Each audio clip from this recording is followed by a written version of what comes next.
মুক্তিযুদ্ধ শুরু হয়েছিল সফলতা অর্জন করার কয়েকদিন পর পার্শ্ববর্তী একটি রাষ্ট্র থেকে প্রেসক্রিপশন আকারে লিখে দেওয়া সেই তাদের প্রেসক্রিপশন, তাদের প্যাম্পলেট, তাদের লিফলেটকে সংবিধান আকারে বাংলাদেশের মানুষের উপর চাপিয়ে দেওয়া হয়েছিল। 1972 সালের সংবিধান মুক্তিযুদ্ধের চেতনা পরিপন্থী সংবিধান, 1972-এর সংবিধান এদেশের স্বাধীনতা সংগ্রামের দীর্ঘ আন্দোলনের সঙ্গে বিশ্বাসঘাতকতার সংবিধান। সেই সংবিধানের মাধ্যমে বিগত 50 বছর এদেশের মানুষের মধ্যে বিভাজন তৈরি করা হয়েছে। সেই বিতর্কিত সংবিধানের দোহাই দিয়ে বাংলাদেশের মানুষের বিরুদ্ধে একের পর এক এদেশের মানুষের সেন্টিমেন্ট আর চেতনা বিরোধী কার্যকলাপ পরিচালনা করা হয়েছে। কাজেই সেই কথা স্মরণ করিয়ে দিয়ে আমি বলতে চাই, আজ বিজয়ের মাস পূর্তিতে বৈষম্য বিরোধী ছাত্র আন্দোলনের পক্ষ থেকে ঘোষিত আজকের শহীদী মার্চের প্রতি বাংলাদেশ খেলাফত মজলিসের পক্ষ থেকে সংহতি প্রকাশ করে আমি বলছি, হে ছাত্র জনতা, তোমাদেরকেও সোচ্চার এবং সজাগ থাকতে হবে। ইসলাম প্রিয় জনতা, হেফাজতে ইসলামের নেতা কর্মী, এদেশের আলেম সমাজ, ইমাম সাহেবান, ধর্মপ্রাণ মুসলমান, আমাদেরকেও এই আধিপত্যবাদ বিরোধী, বৈষম্য বিরোধী ছাত্রদের কাঁধে কাঁধ মিলিয়ে বাংলাদেশের 5ই আগস্টের অর্জিত বিজয়কে সংরক্ষণ করতে হবে।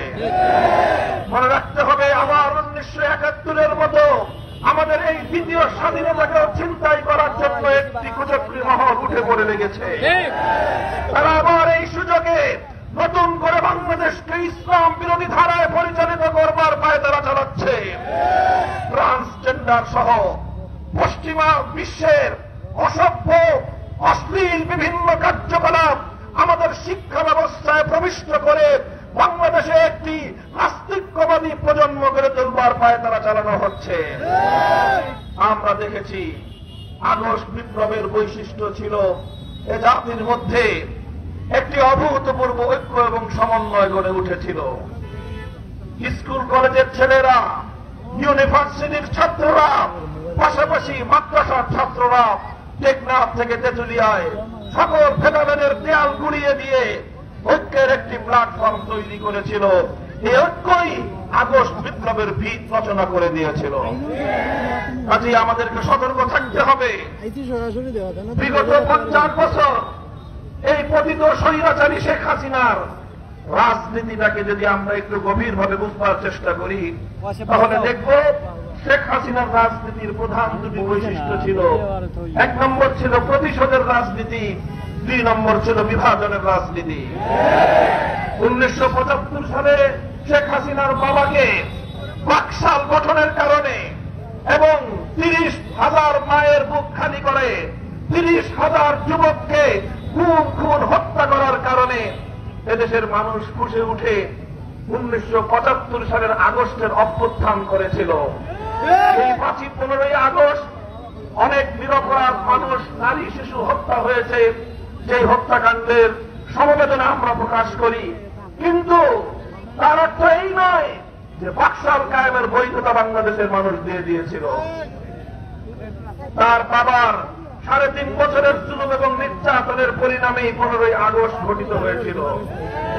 15ই আগস্টের পর শেখ হাসিনা আন্তর্জাতিক গণমাধ্যমে ঘোষণা দিয়েছিল, যে জাতি তার বাবাকে হত্যা করেছে, যে জাতি তার বাবার হত্যাকাণ্ডের কারণে মিষ্টি খেয়ে সারা বাংলাদেশের মিষ্টির দোকানগুলো ফাঁকা করে দিয়েছিল, সে এই বাংলাদেশের মানুষের কাছ থেকে প্রতিশোধ গ্রহণ করবে।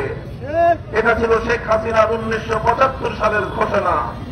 1975 থেকে 2024 সাল 50 বছরের শেখ হাসিনার রাজনীতি ছিল এই প্রতিহিংসার রাজনীতি।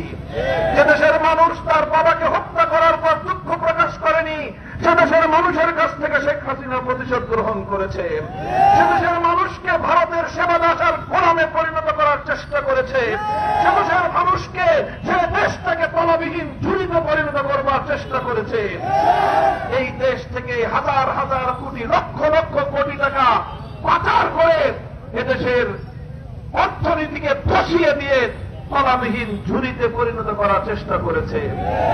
এগুলো ঠান্ডা মাথায় শেখ হাসিনা করেছে বাংলাদেশকে একটি ব্যর্থ রাষ্ট্রে পরিণত করে চিরদিনের জন্য নরেন্দ্র মোদীর হাতে তুলে দেওয়ার কৌশল হিসেবে। এই ছিল শেখ হাসিনার প্রতিশোধের রাজনীতি।